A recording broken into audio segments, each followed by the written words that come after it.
Hi, so I am going to present to you today top 5 men in the Bible that I would let hit.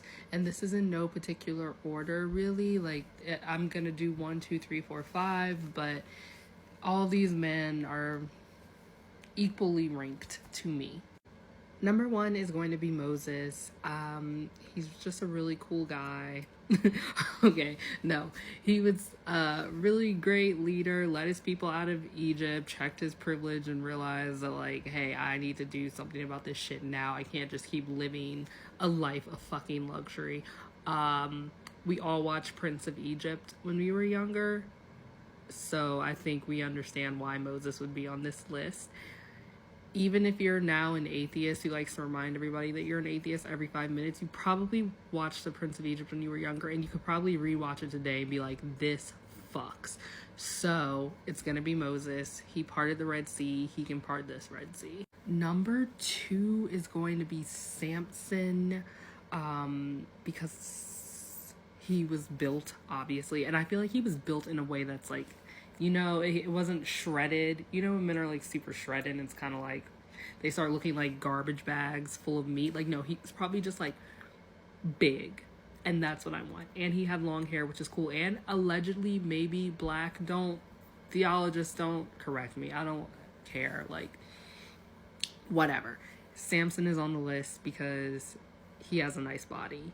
And he seemed like a very soulful man. So he's on this list. Number 3, yes, 3 is going to be Joseph, the one with the really fly coat. He had to be a baddie since his brothers sold him into slavery. He probably was really hot. And I think I remember in school learning that he was really hot. Don't really remember what he was like as a king, so if he was problematic, just don't tell me. But yeah, he's gonna be number 3. And number 5 is gonna be Jesus. I don't even think I have to go into an explanation why it would be Jesus, but just come on, why wouldn't he be on this list? Jesus obviously was hot. He had men and women that wanted him. Jesus was hot. So yeah, he's on this list. Because why if you had the chance to get with the Son of God, why wouldn't you do it? If you say that you wouldn't do it, you're lying. Number 5 is kind of going to be a controversial pick because his son is on this list too, but it's going to be Joseph. I love Joseph so much. Okay, at first Joseph was a bit of a hater. He was a bit of a hater to my girl Mary.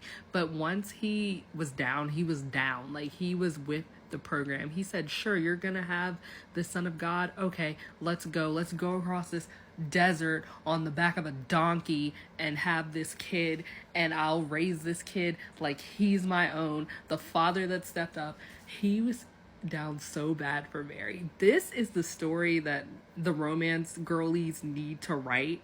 Don't even write, just write it, and don't even try to market it to the Christian girlies who like those pilgrim stories. You know the ones I'm talking about, the Little House on the Prairie type stories that have cutaway sex scenes. Market it to the real romance girls and make it, don't make it super smutty, but kind of just make it a little bit. Just a little bit. You know what I mean? Honestly, I would also read a really good YA retelling of Mary and Joseph, because they're just Joseph. Yeah, if this was a ranked list, he would be number 1 for sure.